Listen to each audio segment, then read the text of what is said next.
We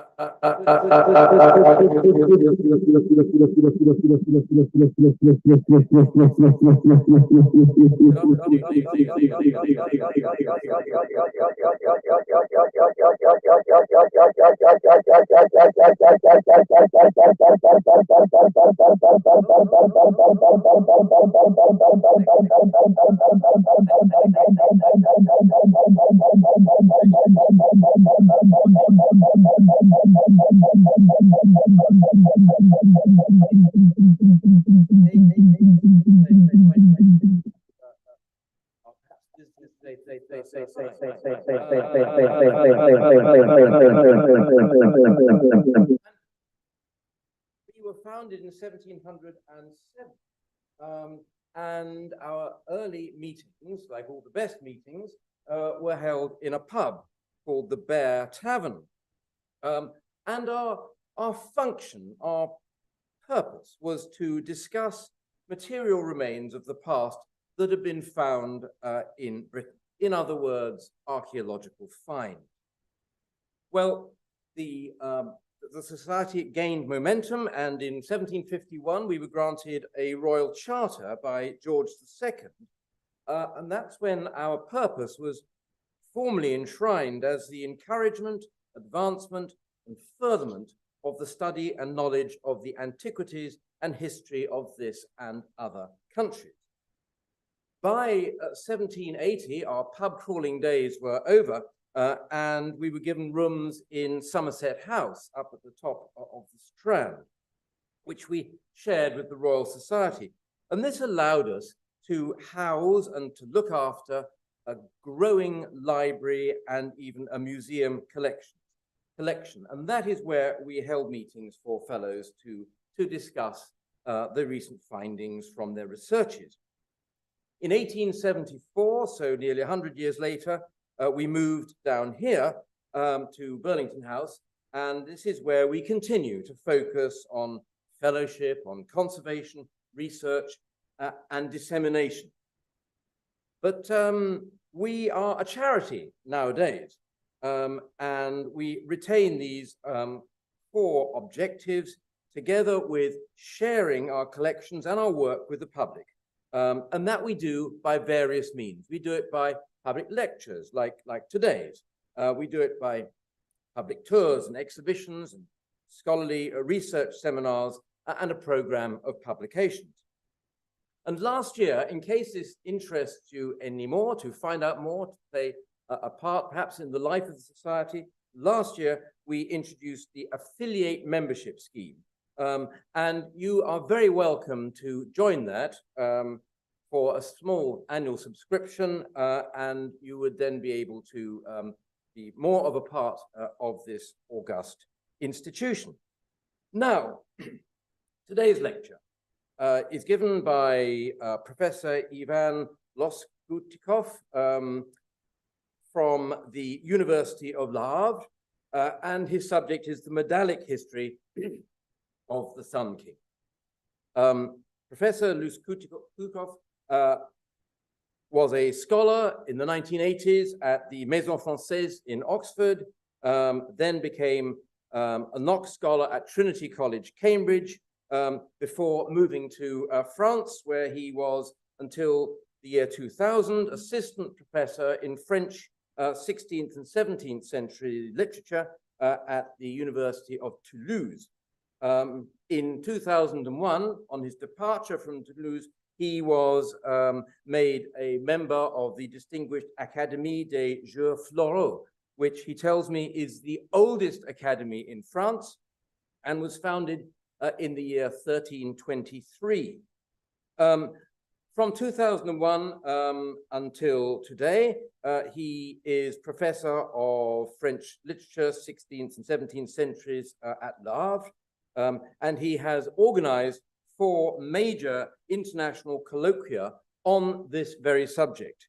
And indeed, the first 2 of 3 mighty volumes are on the table before you, and the 3rd volume is, I believe, in production at the moment.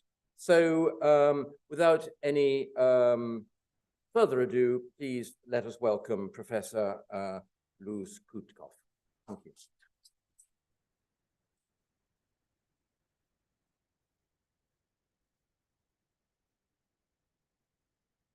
First, I would like to thank the Society of Antiquaries for inviting me. A special thank to Annabelle Harrison and to Rebecca Penfold, who helped me to organize the lecture. And also a special thank to Tim Schroeder for introducing me. Nowadays, medals are considered a subject for specialists, for antiquaries, a subject for the Society of Antiquaries.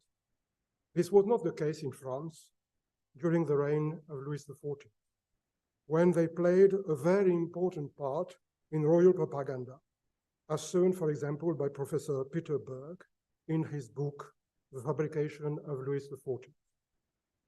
The king and his councillors thought that thanks to medals, the royal memory would last eternally, as the memory of Rome lasted in her coins.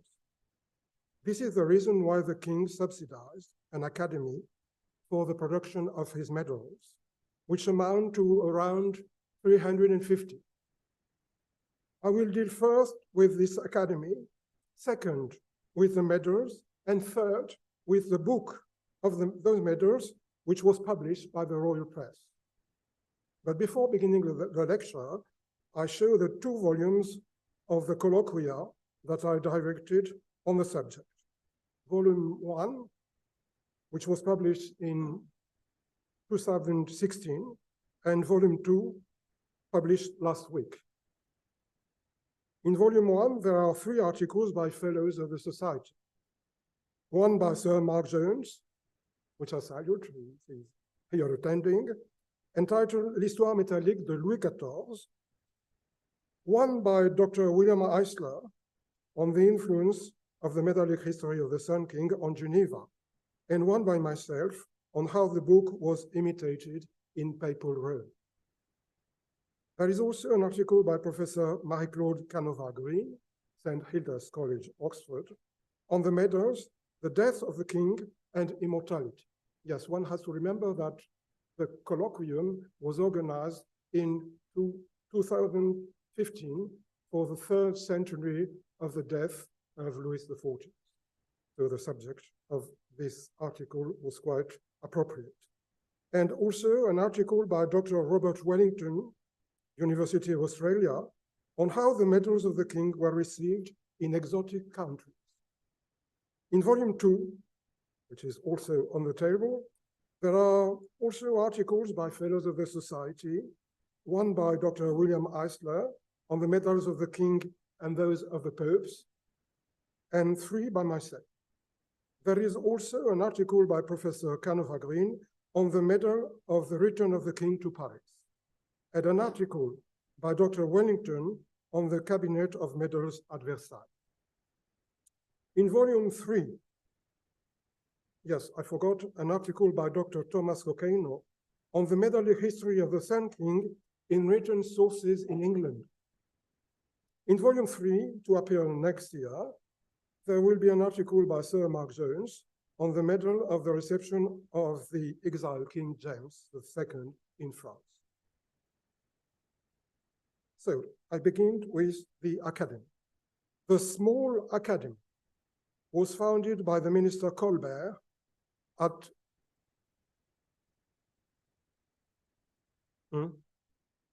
Annabelle, I'm sorry, but I'm pressing the button, but it doesn't.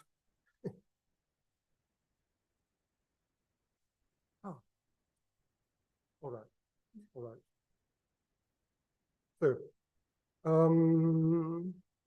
So the small academy was founded by the minister Colbert at the beginning of the reign in 1663 to look after royal propaganda.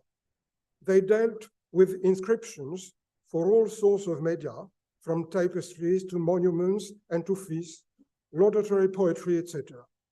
The Secretary of State for Royal Buildings and writer, Charles Perrault, was put at its head.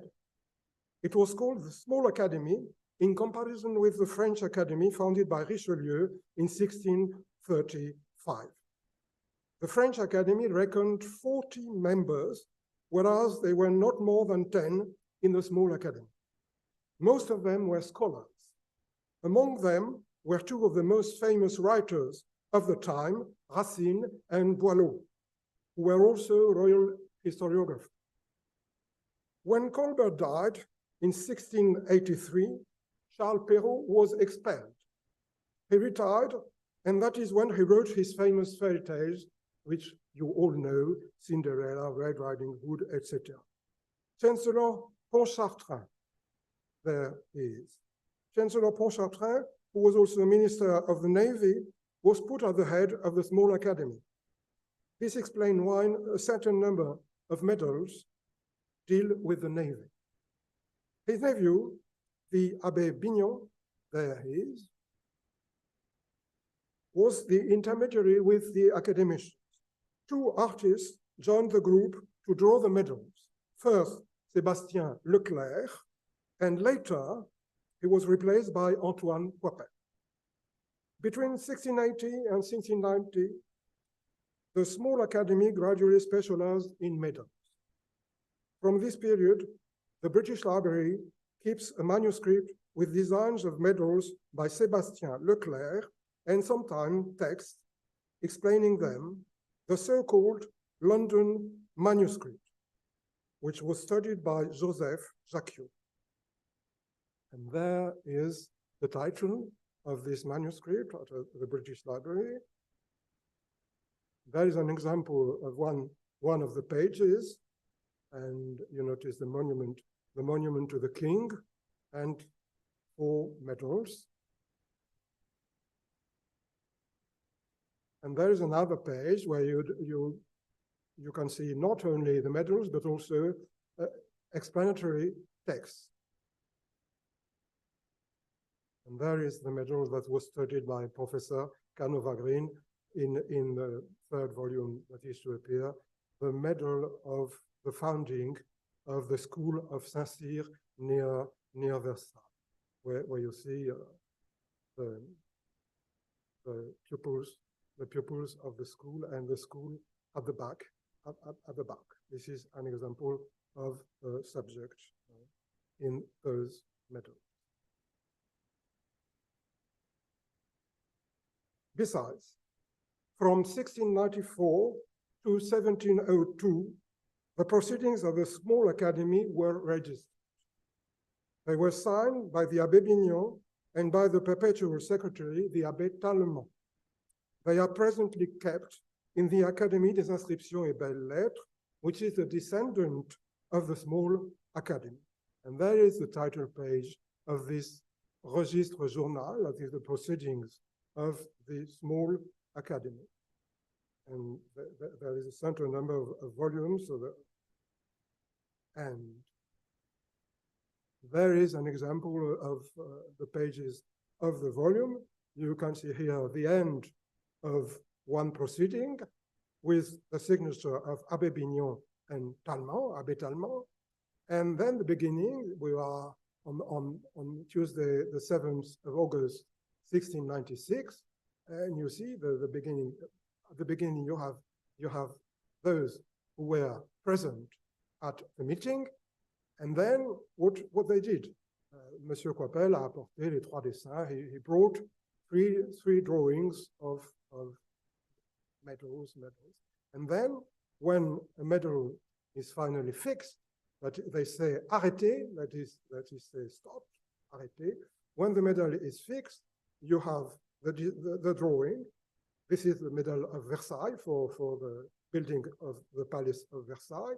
And you have the medal, the drawing, and then the text that describes the medal that will be in the book. One must also underline that between its foundation in the 1660s and the 1690s, when the small academy specialized in medals, it had changed a lot. In the 1690s happened the literary quarrel of the ancients and the moderns. The ancients considered that civilization had reached its ultimate perfection in imperial Rome under Augustus, a perfection that could only be imitated and certainly not surpassed.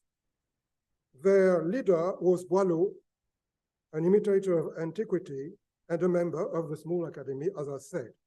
Boileau might be compared with Alexander Pope here. The moderns, on the contrary, believed in progress and thought that the Sun King had surpassed antiquity. Their leader was Charles Perrault, whom I also mentioned, who had been a member of the academy. Under his rule, in the 1660s, at its beginning, the small academy was modern. It gradually changed, specializing in medals, and by 1690, they became ancient, Racine and Boileau being prominent. Only one modern remained, the old François Charpentier, often quarreling with his colleagues. In the 1690s, the small academy would meet twice a week. On Tuesdays, as you see on this page, mardi, and Saturdays, generally at the Palace of the Louvre, sometimes at Bignon's. During their meetings, they would correct already existing medals or create new ones. They would debate until they found a solution accepted by the whole group. This might last weeks, months, or even years. When the solution was found, the description of the medal and its drawing were fixed, arrêté, submitted to Pontchartrain, and sometimes to the king for approval. In the proceedings, one can see the drawings of the medals followed by their description. Here you have the drawing, and the description is on the following page. At the end of 1695, the small academy decided to make a book of the medals. It was published by the royal press in 1702 and offered to the king as a New Year's gift. The small academy was rewarded by a new statute. It passed from 10 members to 40 members, the same number as the French Academy. Their new name was Académie des Inscriptions et Médailles, Inscriptions and Medals, which was later changed in Académie des Inscriptions et Belles-Lettres, which has lasted until today. After 1702, medals became of secondary interest for the academy. The main subject was now ancient history and archaeology. I was very disappointed when I read the proceedings to see that they would not deal anymore with medals, but with dissertations, not always very interesting. And 40 members, they were not of the quality of the 10 members of the first small academy. Now I am to deal with the medals. At the beginning of the reign, all sorts of medals were struck, of all sorts of sizes. Let us take two examples which were not admitted in the royal series made by the small academy. Both are of great module and both are of gold, kept in the Cabinet des Médailles at the National Library of Paris. They are both the work of the medalist Jean Varin. I show the first. Here it is. It is the medal of the Val de Grace. The Val de Grace was a monastery that the Queen Regent Anne of Austria had built in Paris, in the left bank of Paris, and it was a favorite place of dwelling. And so the medal was struck. You can see here the mother and the son, the young Louis XIV, and on the reverse, you see the monastery, the chapel of the monastery, which still exists. It is now a hospital for the army in Paris. And this medal is interesting because it was a foundation medal. It was put in the first stone of the church of the Val de Grace. And that's why the church is represented on the medal. And I show you another medal that was not included in the royal series made by the Small Academy. It is the medal for the Louvre. As you know, Bernini, the famous Roman sculptor and architect, was invited to Paris, and he made a project for the facade of the front of the Louvre. And there is this project, but the French refused this project from a foreigner, from an Italian. And finally, it is the brother of Charles Perrault, Claude Perrault, who made the facade of the Louvre. And those two medals were not included in the series of the Small Academy. I show you of the same Jean Varin, another medal that was included in the series of the Small Academy. It is the medal of the device of the king, Nec pluribus impar, with a sun on the globe of the earth. And so it is famous, it is the device of the king. He is not unequal to many worlds. That is to say that he is ready to conquer not only one word, but many words. It is a device that was attributed to Alexander the Great, and that was taken again by Louis XIV. And here you can see another of his portraits, as he would dress for his tournaments, carousel. And this medal of the device was included in the royal series made by the Small Academy. At the beginning of 1695, Chancellor Pontchartrain ordered for the medals a size of 4 centimeters.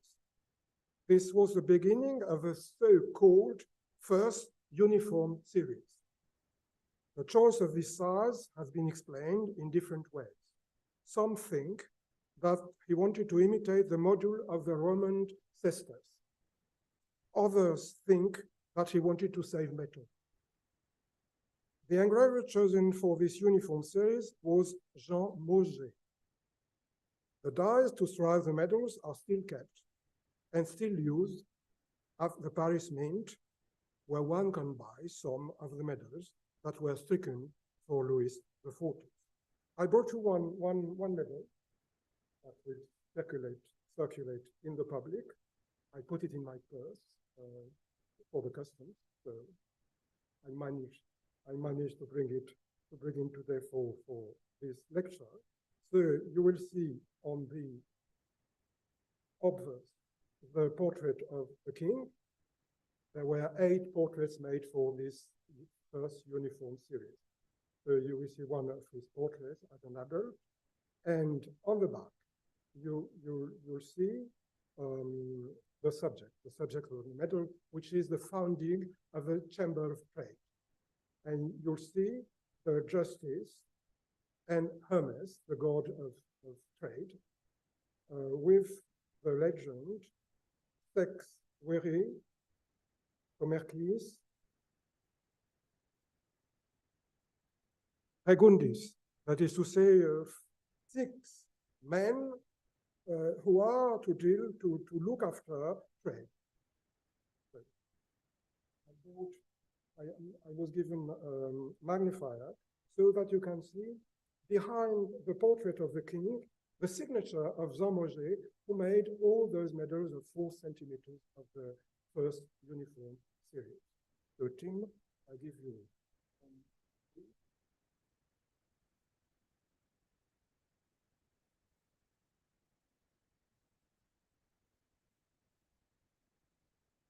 On the obverse of those medals, one can see the king's head. As I said, 8 were designed according to his different ages. On the reverse, there is a variety of subjects. This first uniform series was of 286. So you have a great variety of subjects. For example, first type of subject, which is certainly the most important, it is military events. Victories, towns taken. I choose only one example. It is, here is the obverse, the portrait of the king, and you see the signature of Jean Mauger. And here is the city of Art in Flanders taken. And it is an allegorical medal. As you see, there are three types of medals, but I'll deal with that in a minute. So the city of Art, here, Flandriale, Artum Flandriae, that is Art in Flanders. So this is an example for a military event. I choose only one example. But you also have civil events, birth, marriages, and death in the royal family. Also political events. And this is an example. The embassy of Siam, that is to say Thailand today, received by the king in the Great Gallery at Versailles. And this time, you do not have an allegorical medal, but what they call a historical medal. That is to say, the subject is represented as it is supposed to have been, that is to say, historically. Then, the founding of the school of Saint-Cyr that I already mentioned, and that was studied by Professor Canova-Green. Also, medals were stricken for monuments, and there is an example. The Medal of Versailles, you saw a drawing just before, and there is the medal itself, and you can see still the signature of I, that is to say, Johann Jean Mauger Fekit. And here the Palace of Versailles, Regia, the Palace Versaillarium of Versailles. In the preface of the book, it is explained that the subject may be dealt with in three ways. Historically, I'll show you, this is, for example, a historical medal, that is the palace that is represented as it is. Allegorically, it was Art. The victory of Art is allegorical. You have here the victory who is writing the name of the city that was conquered on a scutcheon. And you also have mixed medals that are half allegorical, half historical. For example, this one, which is historical. You see here the students at the school of Saint-Cyr that are in the dress of the 17th century, but on the front, Madame de Maintenon, the mistress of the king who founded the school, is in Roman dress, and the students are also in Roman dress. So there is here a mixture of allegory and history. It is not very striking, but on other medals, it is quite striking. Whatever the manner chosen, most medals were inspired by the Roman imperial coinage. And here is a page from volume 1, an article by my student, Jordan Blondel, who studied the models, the antique models of the medals of Louis XIV. And you have first here, Brest Harbor in Brittany, and here, a medal of Emperor Nero that was stricken in 64. And you can see that you can see the god, Neptune, god of the sea, is the same, with here the map of the harbor. in the model, it is not the map, but the harbor itself that is represented. But the medal is very similar. More similar even is here the medal for the colony of Madagascar, where you can see an ox, and it was imitated from an aureus of Emperor Vespasian, stricken in 76. And this is almost exactly the same medal. They have added a tree on the back, but the medal is very similar. And the third example is the second conquest of Franche-Comté, inspired by an aureus of Emperor Tiberius, stricken in 1560. The inscriptions, as you notice, are in Latin. This is a choice of the ancients. Inscriptions in Latin, legends or exergue. In the proceedings, one question often comes back. Is it possible to use as a legend an extract of poetry? The answer is always the same, no. The reason is that the Romans would not use poetry in their coins. However, sometimes verses are exceptionally accepted if they come from very famous authors, like, for example, Virgil. The first uniform series stops in 1702 with the publishing of the book. It reckons, as I said, 286 medals. Then the new academy would correct the medals for a new uniform series and invent new medals for the end of the king's reign.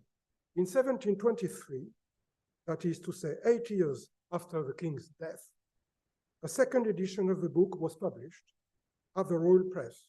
It reckons 318 medals for the whole of the life of the king from 1638 to 1715. It is called the Reform Uniform Series. In England, there are two almost complete series, one at the Duke of Northumberland's, the other one at the British Museum.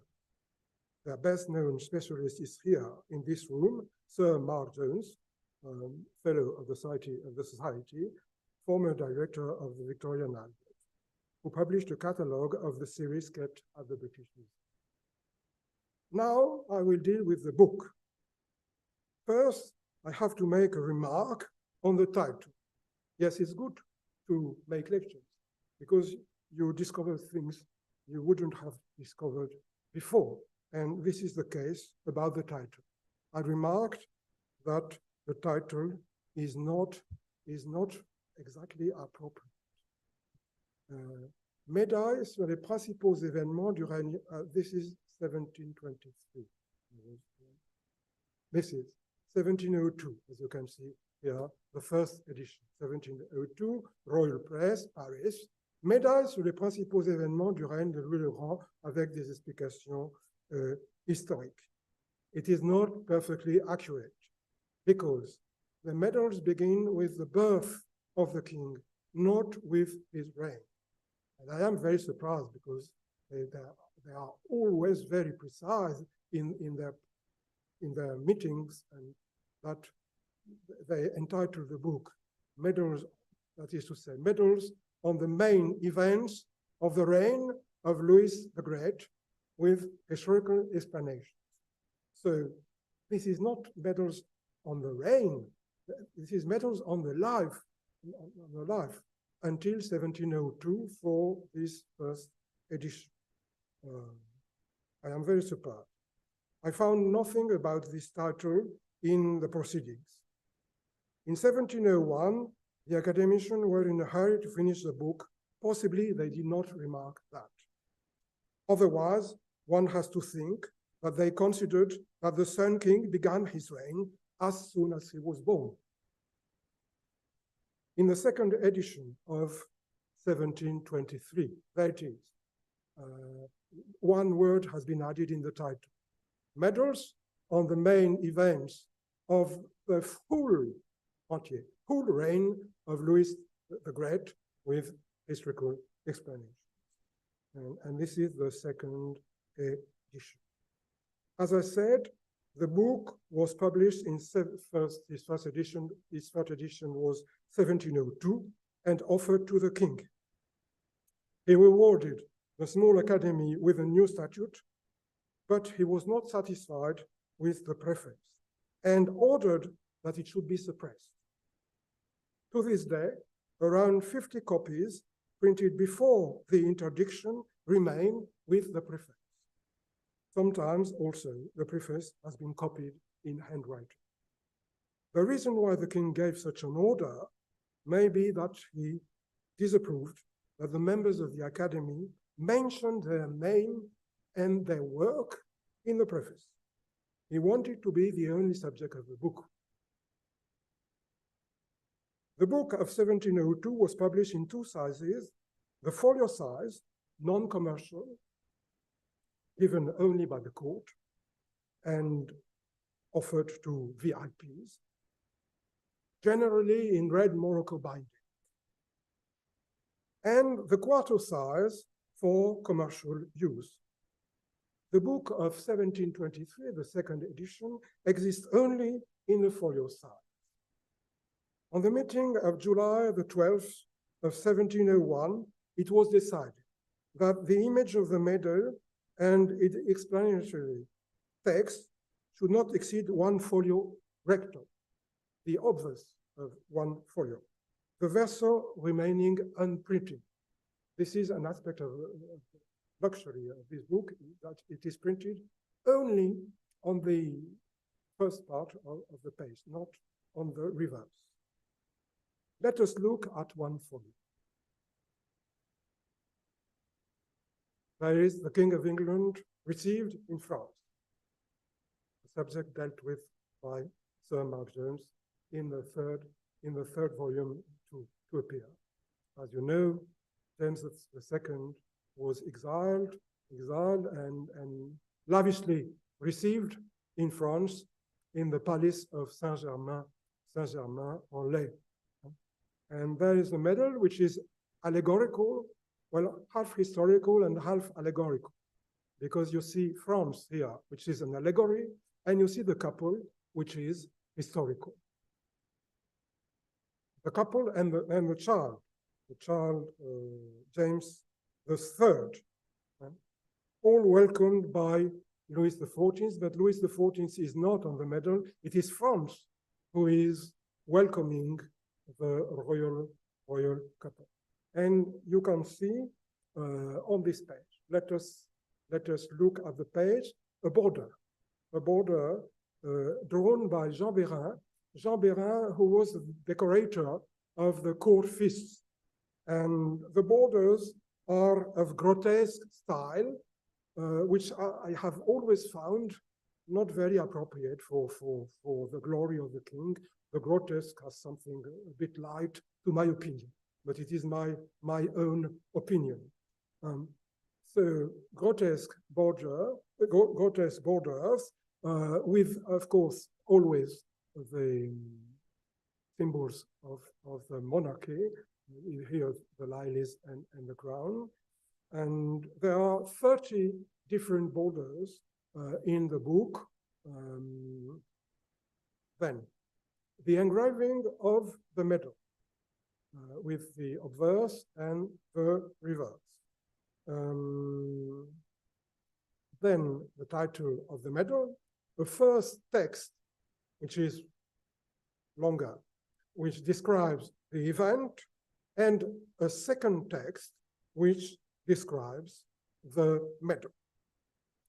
And on many pages, you have a tail piece. When the text is not long enough, you have a tail piece with a royal symbol. Here is an example of the tail piece for the medal of the observatory, a medal for a monument. For the text, a special printing type was created, inspired by Roman imperial inscription.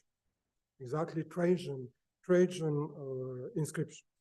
It is known as this printing type is known as the Roman of the king, or the Grand Jean, according to the name of its inventor. The texts were the result of the common work of the Academy, but each one was written by only one author. Racine, for example, wrote 5 texts, Boileau 10 texts. The style was supposed to be simple as possible, to match the truth of the king's glory. So no ornament. It is simple. The book opens with a frontispiece drawn by Antoine Coipel, who was the painter of the small academy, and engraved by Simonot. Simonot, gravé par Simonot, inventé et dessiné par Antoine Coipel, where you can see history, who is writing the deeds of the king, history, and here the time they both look at the portrait of Louis XIV, who is born by Hermes, the god Hermes. The back is neoclassical, is classical, but you can see here medal press, the machine that was used to coin the medals. The best specialist of the book under its next technical aspects is an Englishman, James Moseley, emeritus professor at Reading University. Now it's time to conclude. The book and medals were an enormous European success, widely imitated. There were 2 French-German bilingual editions of the book. It is very strange to see that one page is in French and the other page is in German, the French in Roman characters, but the German in Gothic characters. French thing to see. This mixture of Gothic and Latin. There was also an Histoire métallique de l'Empire de Russie by this Russian Medallic History. And here, interesting to see, ex dono Ludovici Magni means that it must be a folio volume with a binding of red morocco with the royal arms.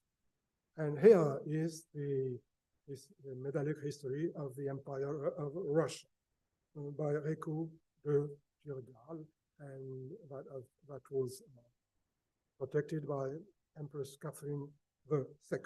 In England, the master of the mint, Sir Isaac Newton, owned a quarto copy, which he annotated, now at Wren Library in Trinity College. I went to see it yesterday, and I was a bit disappointed because the annotations are 2 in the book. Right.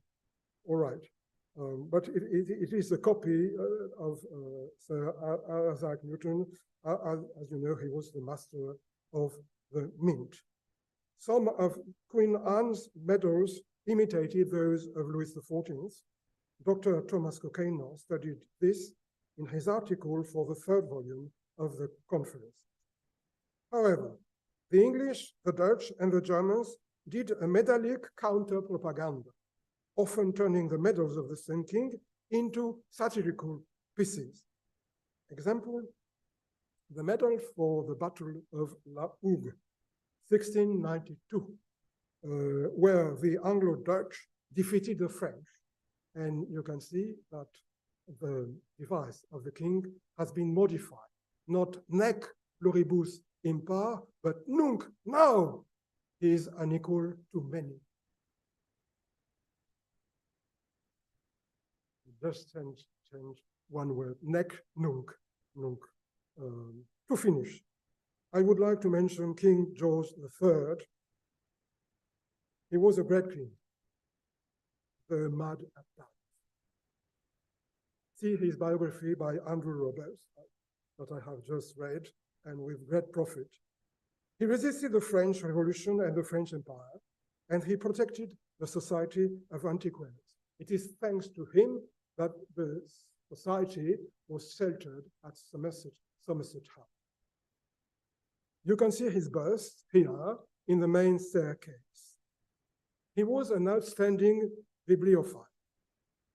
His books were given to the nation by his son, George IV, whom you know was not a bibliophile. He was a womanizer.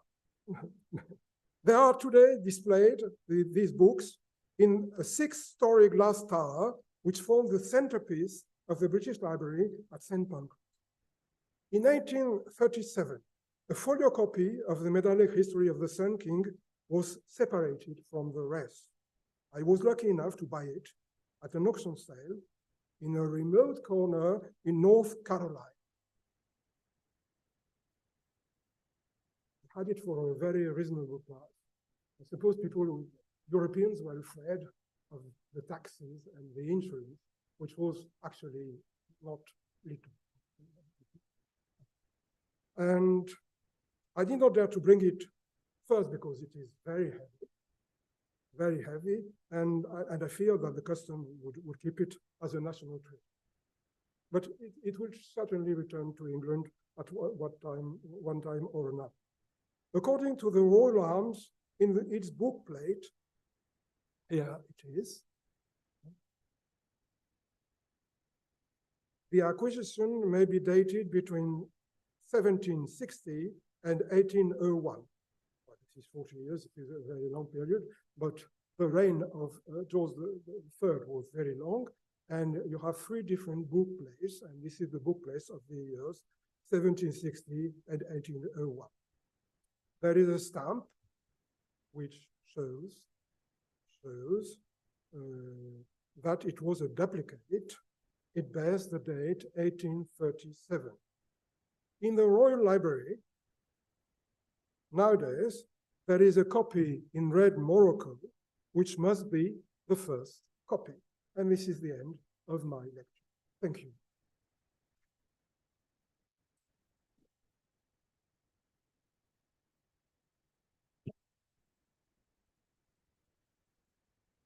Thank you very much, Professor Ospikov. And may I first of all apologize for pronouncing your name not once, twice. But I got tongue-tied, and then I couldn't get out of it. I even gave you an extra syllable. But thank you very much. That was an absolutely marvelously clear exposition of a really, really fascinating subject. I, for one, learned a great deal. Thank you very much. Now, I wonder if anybody have any questions?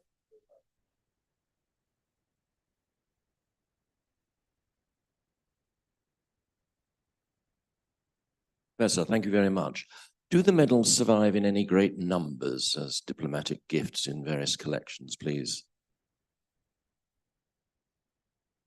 As diplomatic gifts, there is an example in Germany, a German prince. There is a famous picture where you can see the book of the medals on the back of the picture, and many German princes collected the medals. You can see that in the second volume. There is an article of 70 pages by 2 German professors on the medals of Louis XIV in the Holy Roman Empire.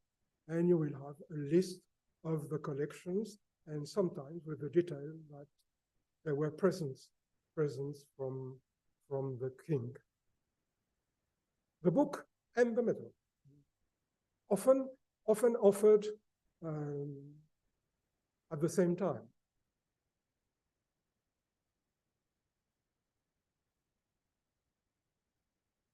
Thank you very much. Fascinating lecture. I'm interested in if you know of any particular program of using the medals on pieces of furniture.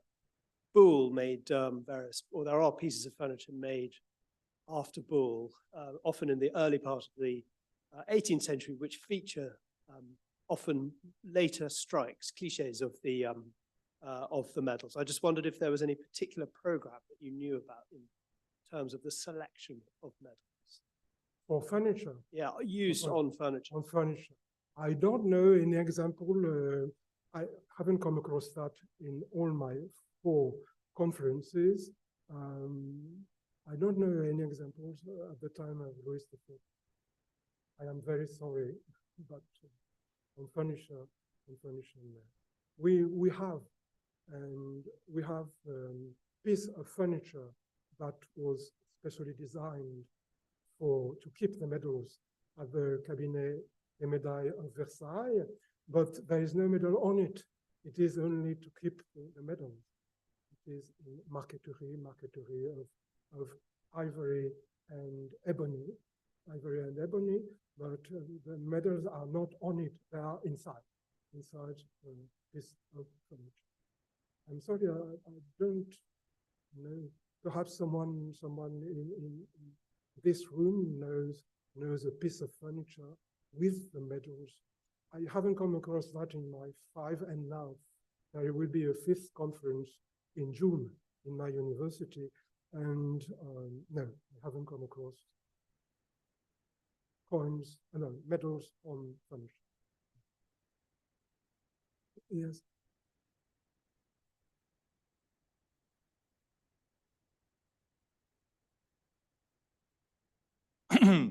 I wanted to thank you for that really excellent lecture.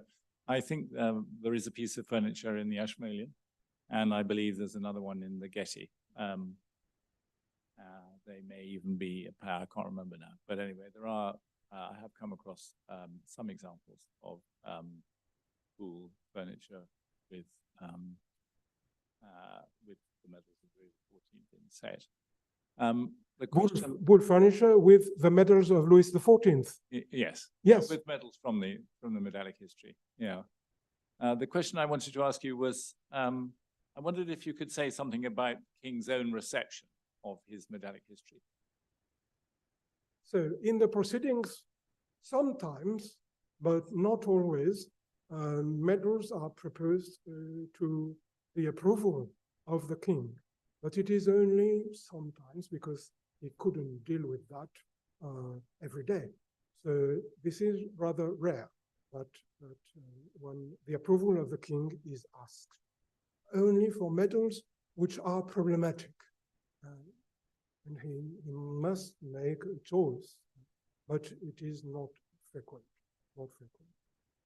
That is from the proceedings of the small academy. He would deal exceptionally with the medals. It was Pontchartrain who would give the final approval. And if the medal was difficult, then the king was asked to give his approval, but rarely, because he had to deal with more important things.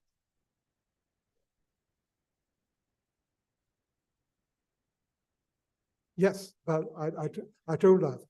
Yeah, the king didn't approve of the preface. I wondered whether you knew of any evidence, whether in the end he'd completely lost enthusiasm for the project, or when it was finally presented to him that he welcomed it. Yes, it is said that with the years, at the beginning he was interested, and with the years he would be less interested in his medal. Yes.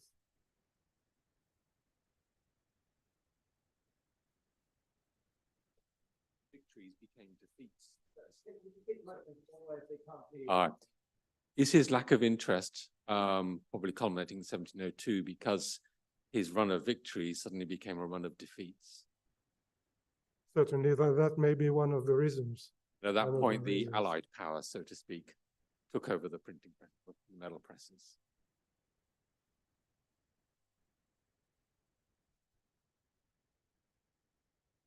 What's going on there? Sorry, I wonder, you mentioned, I think, in the about these satirical versions that were made in England. Can you say something about that? Yeah, well, there are several.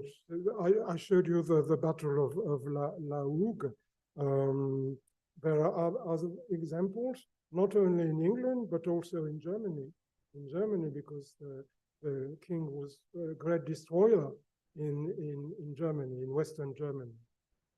He destroyed a lot, and there is a medal on the subject that was also made in Germany. So the English did these satirical medals, but also the Dutch and the German.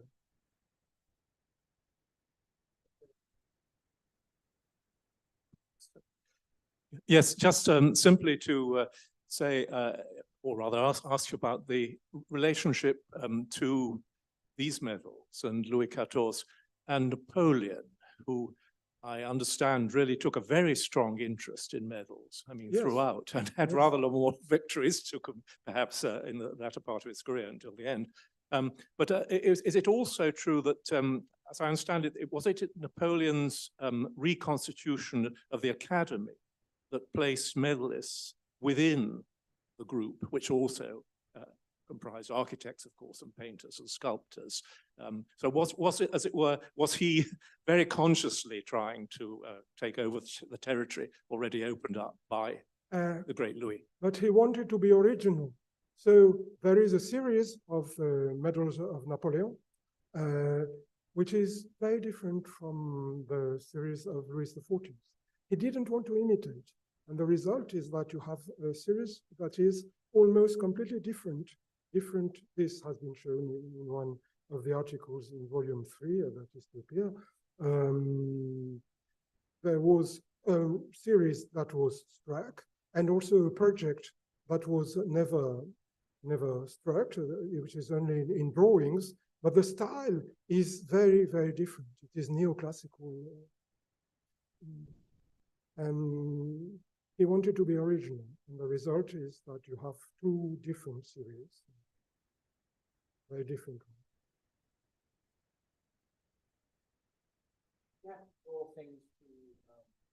I think we have to draw the proceedings to a conclusion now, but once again, thank you very, very much for a really marvelous and wonderfully clear lecture, with marvelous images as well, if I may say so. Thank you. Thank you.